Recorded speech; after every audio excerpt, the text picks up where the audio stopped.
Bill Gates shares a heartfelt video on Microsoft's 50th anniversary, says thanks for the memories. On Friday, April 4, tech giant Microsoft turned 50. As part of the celebrations, the company's leaders and employees came together at the headquarters in Redmond, Washington, to reminisce about the glory days of the world's famous software company. Bill Gates, the billionaire co-founder of the company, took to his Instagram account to share a post dedicated to the occasion. The 69-year-old, who was the CEO of Microsoft until 2000, shared a set of images from his early days with the company. The Instagram reel on his official account begins with a selfie of him sitting on a couch in the present day and later flashes images from the early days of his stint with the tech giant. Happy 50th birthday, at Microsoft. Thanks for the memories and awkward photo shoots, Gates captioned the reel. The short video begins with the text, "Unfortunately I'll never feel cool again because this was me in the early Microsoft days." His post attracted around 80,000 likes. Donald Trump's imperious destruction of the global trading order prompts the question, how should countries react to this moment?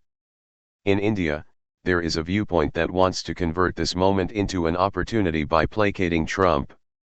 By this view, India should have lower tariffs anyway. That we get there under external pressure is fine. And if it ingratiates India with Trump early, even better. But this view is myopic and misunderstands the nature of Trump's actions. It will be in India's long-term interest to artfully mount global collective resistance to Trump's imperiousness, rather than succumb to extortion. The idea of freer trade, which both the left and right have maligned, is a desirable objective and a magnificent intellectual idea. There are well-argued exceptions to the presumption in favor of trade. Societies also need to embed trade in prudential judgments about domestic political legitimacy and security. We can have a separate academic argument about lowering tariffs. But it is naive to think that, appearances notwithstanding, what Trump is trying to unleash is a race to lower tariffs and opening trade. What he is engaging in is imperial power play. Story continues below this ad. Often, globalization can produce some domestic reform. China's accession to the WTO facilitated some of that. But it should be borne in mind that when China joined the WTO, it was joining a system of world trade with laws, institutions, and adjudicatory processes. The world trading order was, in some respects, unequal, and countries like India stood their ground on issues important to them. But it was a system with relatively predictable channels of negotiation. Trump's trade proposals are fundamentally not about a minimally rules-based and predictable trading system.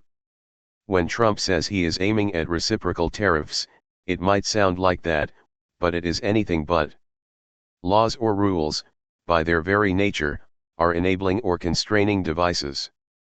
They do not dictate outcomes. Countries might run trade surpluses with some and deficits with others, these change over time.